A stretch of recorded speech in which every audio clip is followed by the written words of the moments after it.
Class 8-এ আমরা এর আগের দিন মিশ্রণ অধ্যায়টা শুরু করেছিলাম। কোষে দেখি 12 এই চ্যাপ্টারটা হচ্ছিল মিশ্রণের। এবার তার আমরা মিশ্রণের অঙ্কগুলো কিভাবে করতে হবে তার একটা ধারণা আমরা যেমন পেয়েছিলাম। আমরা 1 থেকে 4 অবধি অঙ্ক দেখেছিলাম, তার মধ্যে একটা তোমরা নিজেরাই করতে পেরেছো, হোমওয়ার্ক ছিল, সেটা করে দেখিয়েছো কয়েকজন। যারা দেখাওনি তারা দেখাবে, আর বাকিগুলো আমি ক্লাসে বলে দিয়েছিলাম যে কিভাবে করতে হবে। এবার আজকে আমরা যেটা করব সেটা হচ্ছে 5 থেকে আমি অঙ্ক দেখব। আমরা প্রত্যেকেই এটা দেখব। এবার 5-এর অঙ্কটা আমি ফার্স্ট করছি। দেখো, এক ধরনের জার্মান সিলভারেও কিন্তু একটা মিশ্র ধাতু। এখানে দেখবে সবসময় 2 বা ততোধিক পদার্থ মিশিয়ে একটা পদার্থ তৈরি হয়েছে, এরকম কিছু নাম কিন্তু এখানে করা হবে মিশ্রণ চ্যাপ্টারে। আগের দিন যেমন এই বালি সিমেন্টের মিশ্রণ, ফিনাইল আর জলের মিশ্রণ, ডেটলের জলের মিশ্রণ, তারপরে পিতলের ক্ষেত্রে তামা আর দস্তা মিশিয়ে একটা ধাতু সংকর ধাতু তৈরি হয় পিতল, সেটার কথা বলা হয়েছিল। আজকে বলা হচ্ছে জার্মান সিলভার। দেখো, এই জার্মান সিলভারে তামা, দস্তা আর নিকেল এই 3 রকম ধাতু মিশিয়ে এটা তৈরি হয়। এবার এদের পরিমাণের অনুপাত বলছে কি 4:3:2। তাহলে এই ধরনের এবার 54 কেজি, এই ধরনের 54 কিগ্রা জার্মান সিলভারে আর কত কিগ্রা দস্তা মেশালে সেই পরিমাণের অনুপাত 6:5:3 হবে, হিসাব করে লিখি। আচ্ছা, এখানে আমাকে ফার্স্টে যে জার্মান সিলভারে তামা, দস্তা ও নিকেলের পরিমাণের অনুপাত দিয়েছে, তার মানে আমি তামার আনুপাতিক ভাগ হার, দস্তার আর নিকেল এই প্রত্যেকটার ক্ষেত্রে আনুপাতিক ভাগ হারটা বার করতে পারবো আগের দিন যেভাবে শিখিয়েছিলাম। তাহলে আমি অঙ্কটা শুরু করছি। আমি এটা করতে পারবো 5-এর অঙ্কটা। দেখো, এখানে আমি লিখছি যে জার্মান সিলভারে তামা,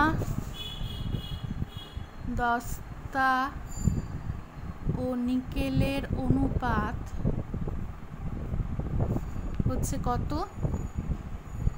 বলে দেওয়া হয়েছে। দেখো, 4:3:2 এইটা কিন্তু আমাদের এখানে বলে দিয়েছে।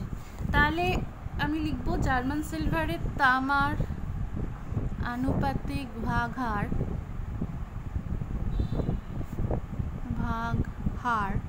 ইকুয়াল টু হচ্ছে কি, দেখো তামাটা তো আগের, মানে সবার প্রথমে আছে তামার, তার মানে এটা হবে কত 4 বাই এই 3টের যোগফল 4 + 3 + 2 ইকুয়াল টু হচ্ছে কত 4/9। দস্তার আনুপাতিক ভাগ হার, দস্তা হচ্ছে কেন সেকেন্ড, এটা দ্বিতীয়টা, তার মানে 3/3টের সমষ্টি মানে 4 + 3 + 2, তার মানে 3/9। এটা রেখে দেওয়া যেতে পারে, আবার এটা তুমি কাটাকুটিও করতে পারো, 3-1-কে 3, 3 দিনে আমি রেখেই দিচ্ছি। আর নিকেলের আনুপাতিক ভাগ হার সেটা হচ্ছে কত লাস্ট, মানে 2/4 + 3 + 2, তার মানে হচ্ছে কত 2/9। তাহলে এই 3টের আনুপাতিক ভাগ হার আমি এবার বার করে ফেললাম। এবার আমি কি করব, দেখো এখানে এবার 54 কিগ্রা জার্মান সিলভারের কথা বলা আছে। তাহলে আমাকে এবার বার করতে হবে যে 54 কিগ্রা জার্মান সিলভারে কতখানি তামা, দস্তা, নিকেল আছে সেটা বার করতে হবে। হ্যাঁ, তাহলে আমরা সেটা করি আগে। দেখো, 54 কিগ্রা জার্মান সিলভারে, 54 কিলোগ্রাম আর কি, জার্মান সিলভারে তামার পরিমাণ হচ্ছে কত 4/9 × 54 এত কিগ্রা। এবার এটা কাটাকুটি যাবে, 6×9 তাহলে 4/24 কিগ্রা আসছে এখানে 54 কিগ্রা জার্মান সিলভারে তামা। দস্তার পরিমাণ আমি 54 কিগ্রা জার্মান সিলভারের পর কমা দিয়ে রেখেছি, দিয়ে তামার পরিমাণ লিখছি, বা নিচে লিখছি দস্তার পরিমাণ ইকুয়াল টু দস্তার আনুপাতিক ভাগ হারটা কত ছিল দেখো 3/9। তাহলে 3/9 × 54 কিগ্রা, তাহলে আমি এটা পাবো 18 কিগ্রা হলো। আচ্ছা, নিকেলের পরিমাণ হচ্ছে কত, নিকেলের আনুপাতিক ভাগ মানে 2/9 × হচ্ছে 54 কিগ্রা, 6 দেখো 12 কিগ্রা হচ্ছে নিকেলের পরিমাণ। এইবার এখানে যেটা প্রশ্ন করেছে, দেখো বলছে যে এবার এই জার্মান সিলভারে কত কিলোগ্রাম দস্তা মেশানো হলে, কত কিগ্রা দস্তা মেশালে সেই পরিমাণের অনুপাত 6:5:3 হবে। দেখো, এখানে 3টে জিনিসেরই কিন্তু অনুপাত এখানে বলেছে, মানে তামা, নতুন প্রকার জার্মান সিলভারে তামা, দস্তা, নিকেলের অনুপাত এইটা হবে। কিন্তু এই তিনটের অনুপাত নিয়ে কিন্তু কাজ করাটা মুশকিল। অতএব আমাকে যেটা করতে হবে সেটা হচ্ছে আমি যে কোনো দুটো জিনিসের অনুপাত আমি এখান থেকে বেছে নেব। হয় কিন্তু এমনভাবে বাছতে হবে যাতে সেই দুটো অনুপাতের মধ্যে দস্তাটা অবশ্যই থাকে, কারণ এখানে কিন্তু দস্তার পরিমাণটাই দেখো চেঞ্জ করা হচ্ছে, কত কিলোগ্রাম দস্তা মেশালে। তাহলে আমি হয় তামা ও দস্তার অনুপাত মানে 6:5 নেবো, আর নতুবা দস্তা আর নিকেলের অনুপাত মানে 5:3 নেবো। যে কোনোটা নিলেই কিন্তু অঙ্কটা করা যাবে। আমি প্রথম দুটোকে নিচ্ছি, তামা আর দস্তা। তাহলে আমাকে আগে লিখতে হবে যে কত কিগ্রা দস্তা মেশাতে হবে, এটা বলেছে তো উত্তর, মানে প্রশ্নটা এটাই চেয়েছে যে কত কিগ্রা দস্তা এখানে মেশাতে হবে। তাহলে আমি এখানে লিখছি যে মনে করি ওই জার্মান সিলভারে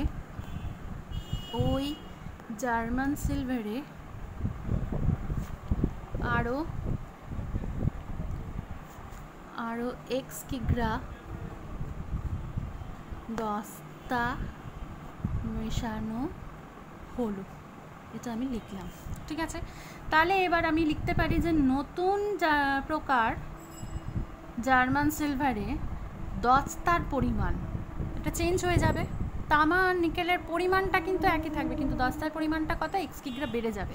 তাহলে দস্তার পরিমাণ আগে দেখো পেয়েছিলাম হচ্ছে 18 কিলোগ্রাম, এবার এইটা হয়ে যাবে কি 18 যোগ x কিলোগ্রাম, টোটাল জার্মান সিলভারের পরিমাণটাও বেড়ে যাবে, কিন্তু সেটা আমার না মানে চাই না, ওটা 54 প্লাস x কিগ্রা হয়ে যাবে আর কি।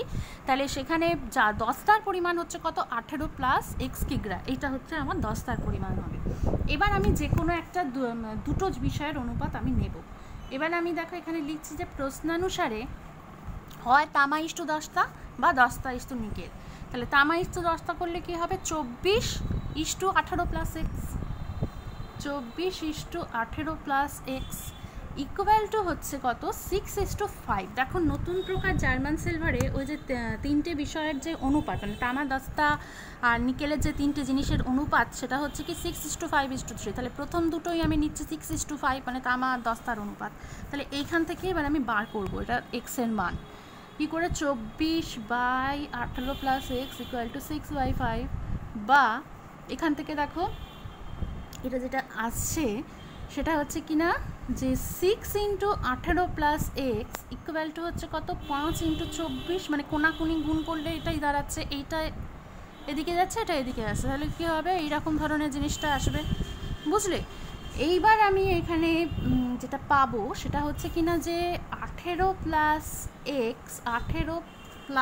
এক্স ইকুয়াল টু হচ্ছে 5/24 ডিভাইডেড বাই 6, এরকম একটা জিনিস আমি পেয়ে যাব, কারণ 6 এদিকে গুণ হিসেবে ছিল, এদিকে চলে এলে কী হবে এটা ভাগ হয়ে যাবে। তাহলে এখানে কেটে আসছে কত 4, তাহলে আমি এখানে পেয়ে যাচ্ছি বা 18 প্লাস এক্স ইকুয়াল টু হচ্ছে কত 4×5 20, বা এক্স ইকুয়াল টু হচ্ছে 20 মাইনাস 18, সুতরাং এক্স ইকুয়াল টু হচ্ছে 2। অর্থাৎ আমি এখানে উত্তর পেয়ে গেলাম যে উত্তর ওই জার্মান সিলভারে 2 কিলোগ্রাম বা 2 কিগ্রা দস্তা মেশাতে হবে, এরকমভাবে উত্তর লিখে দিলাম। আচ্ছা, এবার ছয়েরটা দেখো কি বলছে। ছয়েরটা বলছে যে 2 প্রকার গুঁড়ো সাবানে সোডা ও সাবান গুঁড়োর পরিমাণের অনুপাত যথাক্রমে 2:3 আর 4:5। হ্যাঁ, 2 প্রকার গুঁড়ো সাবানে। তাহলে যদি প্রথম প্রকারের 10 কিগ্রার সঙ্গে দ্বিতীয় প্রকারের 18 কিগ্রা মেশানো হয় তবে নতুন গুঁড়ো সাবানে কত অংশ সাবান গুঁড়ো থাকবে হিসাব করে লিখি। আচ্ছা, এটা আমি প্রথমে করতে থাকি। প্রথম প্রকার গুঁড়ো সাবান আর একটা ধরবো দ্বিতীয় প্রকার গুঁড়ো সাবান। তাহলে প্রথম প্রকার গুঁড়ো সাবানে লিখছি প্রথম প্রকার গুঁড়ো সাবানে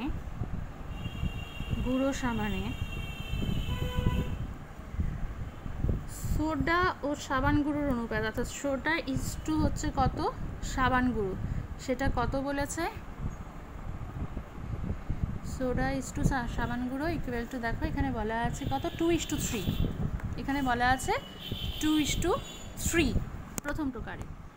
তাহলে এখানে আমি প্রথম প্রকার গুঁড়ো সাবানেই সোডার আনুপাতিক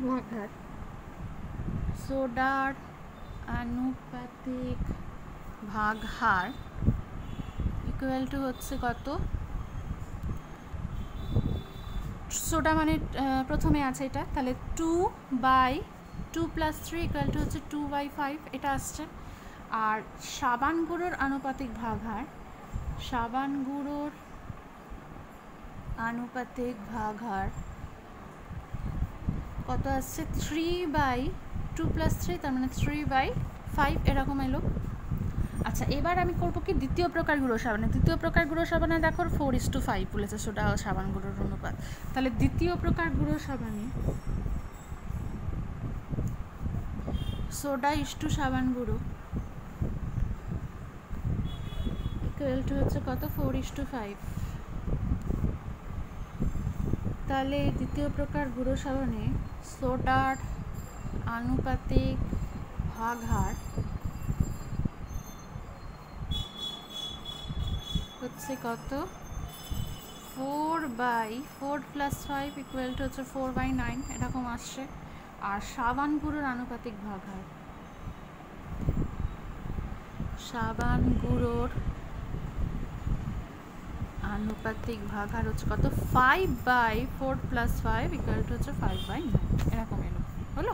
তাহলে এটা আমি বার করে রাখলাম। এবার বলছে যে প্রথম প্রকারের 10 কিগ্রার সঙ্গে দ্বিতীয় প্রকারের 18 কিগ্রা মেশানো হচ্ছে। তাহলে প্রথম প্রকারের 10 কিগ্রা গুঁড়ো সাবানে কতটা সোডা আর কতটা সাবান গুঁড়ো আছে বার করি।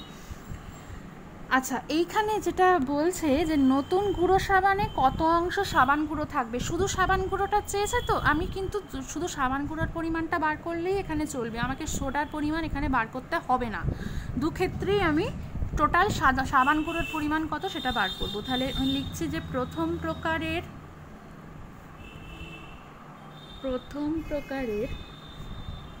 10 কিগ্রা গুঁড়ো সাবান, প্রথম প্রকারের 10 কিগ্রার সঙ্গে দ্বিতীয় প্রকারের 18 কিগ্রা মেশানো আছে। তাহলে প্রথম প্রকারের 10 কিগ্রার মধ্যে কতটা সাবান গুঁড়ো আছে বার করব। প্রথম প্রকারের 10 কিগ্রা গুঁড়ো সাবানে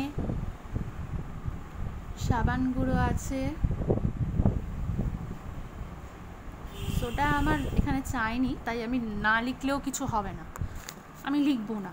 তাহলে সাবান গুঁড়ো কতটা থাকবে দেখো, সাবান গুঁড়োর আনুপাতিক ভাগ হার এইটা বেরিয়েছিল 3/5। তাহলে এইটা প্রথম প্রকারের জন্য 3/5 আনুপাতিক ভাগ হার সাবান গুঁড়োর ইন্টু হচ্ছে টোটাল পরিমাণটা, এটা 10 কিগ্রা। তাহলে এত 3/5 ইন্টু 10 কিগ্রা, অর্থাৎ এখানে কাটাকুটি করে দেখো তাহলে 6 কিগ্রা আসছে, ঠিক আছে। আর দ্বিতীয় প্রকারের দেখালাম যে 18 কিগ্রা, দ্বিতীয় প্রকারের 18 কিগ্রা গুঁড়ো সাবানে সাবান গুঁড়ো আছে। এখানে দ্বিতীয় প্রকারের ক্ষেত্রে সাবান গুঁড়োর আনুপাতিক ভাগ হার দেখো 5/9, তাহলে এখানে হচ্ছে 5/9 ইন্টু হচ্ছে 18 কিগ্রা, ঠিক আছে। এবার এখানে কাটাকুটি করে দেখো 9 দুগুণে 18, এখানে 5 দুগুণে 10 কিগ্রা, হ্যাঁ। আচ্ছা, এবার দেখো এই দু প্রকার গুঁড়ো সাবান যদি মেশানো হয়, এই যে 10 কিগ্রার সঙ্গে 18 কিগ্রা যদি মেশানো হয়, তাহলে নতুন গুঁড়ো সাবানে কত অংশ সাবান গুঁড়ো থাকবে। তাহলে নতুন গুঁড়ো সাবানে আমি লিখছি যে সুতরাং দু প্রকার তোমার গুঁড়ো সাবান, এই গুঁড়ো সাবানটা সাবান গুঁড়ো এই দুটো কথা কিন্তু একটু বুঝে লিখবে। গুঁড়ো সাবান হচ্ছে মিশ্রণটাকে বলছে। দুই প্রকার গুঁড়ো সাবান মেশালে মোট কত কিগ্রা গুঁড়ো সাবান হচ্ছে দেখো, এখানে 10 কিগ্রা, এখানে 18 কিগ্রা, তাহলে মোট 10 যোগ 18 কিগ্রা বা 28 কিগ্রা গুঁড়ো সাবানে সাবান গুঁড়ো থাকবে। দেখো প্রথমটায় 6 কিগ্রা পেয়েছি, দ্বিতীয়টায় পেলাম হচ্ছে 10 কিগ্রা, তাহলে 6 যোগ 10 কিগ্রা অর্থাৎ কিনা কত, এটা 16 কিগ্রা আমি পাবো হচ্ছে টোটাল সাবান গুঁড়োর পরিমাণ দুটো প্রকার মেশালে।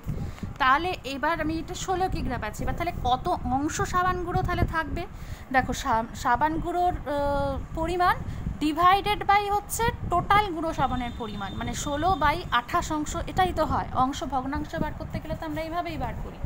তাহলে আমরা লিখছি যে সুতরাং নতুন প্রকার গুঁড়ো সাবানে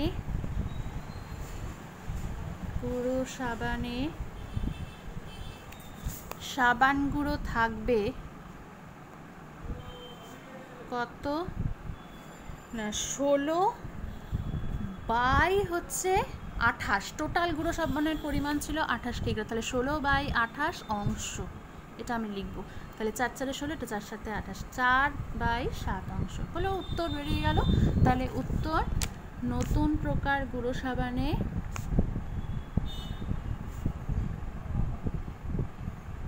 4/7 অংশ সাবান গুঁড়ো থাকবে হলো। তাহলে এইটা হলো আমার এখানকার উত্তর।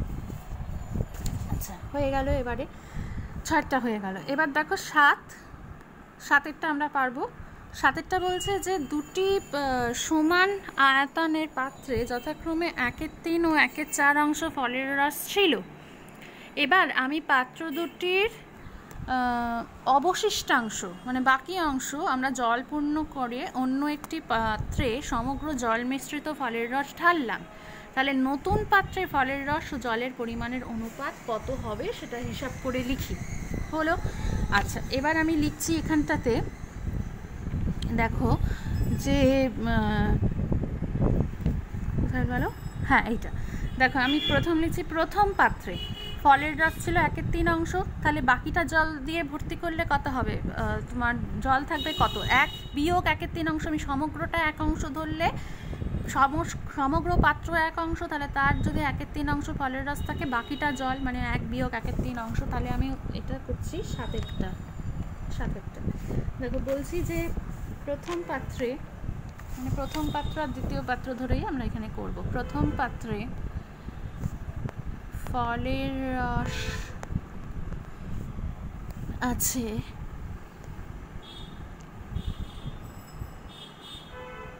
1/3 অংশ।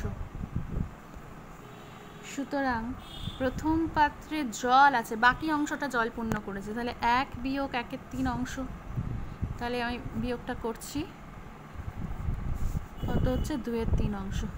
এটা হলো আমার প্রথম পাত্রে ফলের রস, আর এটা হচ্ছে প্রথম পাত্রে জল। এবার দ্বিতীয় পাত্রে ফলের রস আছে, আচ্ছা সেটা কত অংশ, দেখো এখানে বলছে 1/4 অংশ। 1/4 অংশ বলছে দ্বিতীয় পাত্রে ফলের রস আছে, তাহলে বাকিটা জল, মানে 1 বিয়োগ 1/4 অংশ হচ্ছে জল। তাহলে এবার আমি লিখছি ফলের রস আছে 1/4 অংশ। তাহলে দ্বিতীয় পাত্রে জল আছে 1 বিয়োগ 1/4 অংশ, বিয়োগ করছি, কত হলো 3/4 অংশ। এটা হলো আমার দ্বিতীয় পাত্রে জল। এবার আমাকে এখানে বলেছে যে দুই পাত্রের যদি মানে মেশানো হয়, দুই পাত্রের জলের রস, ফলের রস মিশ্রিত জল বা জল মিশ্রিত ফলের রস যদি মেশানো হয়, তাহলে নতুন পাত্রে ফলের রস ও জলের পরিমাণের অনুপাত কত হবে, নতুন পাত্রে ফলের রস ও জলের পরিমাণের অনুপাত কত হবে। এবার লিখছি যে উত্তর নয়, সুতরাং যে দুই পাত্রের জল মিশ্রিত ফলের রস মেশানো হলে নতুন পাত্রে ফলের রস ইস্টু জল ইকুয়াল টু, দেখো দুই পাত্রের ফলের রস যদি মিশিয়ে দিই, তাহলে প্রথম পাত্রের ফলের রস কত ছিল, দেখো 1/3 অংশ, দ্বিতীয় পাত্রে হচ্ছে 1/4 অংশ। তাহলে নতুন পাত্রের ফলের রস টোটাল হয়ে যাবে কত, 1/3 যোগ 1/4। এটা করব। ইস্টু জল দেখো প্রথম পাত্রে ছিল 2/3 অংশ, আর দ্বিতীয় পাত্রে দেখো 3/4 অংশ, তাহলে ইস্টু 2/3 প্লাস 3/4। এটা অনুপাতে তো কোনো ইউনিট, আমি অংশ কিছুই লিখবো না। এবার আমি এই কাজটা করে দিচ্ছি, দেখো 3 লসাগু করছি 12, 4 প্লাস এখানে 3, আর এদিকেও তাই, এখানে 3 4 12, 4 2 8, 4 9, 8 প্লাস 9 ইকুয়াল টু কত হচ্ছে 7/12, ইস্টু হচ্ছে 17/12। তার মানে আমার ফাইনাল অ্যান্সারটা আসবে, দেখো 12 তো দুটো ক্ষেত্রেই রয়েছে, পূর্ব পদেও আছে উত্তর পদেও আছে, এটা ক্যান্সেল করে যাবে, পড়ে থাকবে হচ্ছে 7:17। তাহলে আমি উত্তর লিখতে পারি যে নতুন পাত্রে ফলের রস ও জলের অনুপাত হবে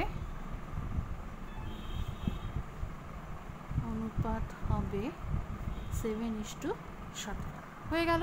তাহলে এই অঙ্কটা আমাদের হয়ে গেল। আর তোমরা কিন্তু নিজেরা 8-এর অঙ্কটা করতে পারবে। 8-এর অঙ্কটা দেখো, বলছে রেশমি খাতুন 3টি সমান মাপের গ্লাস শরবত পূর্ণ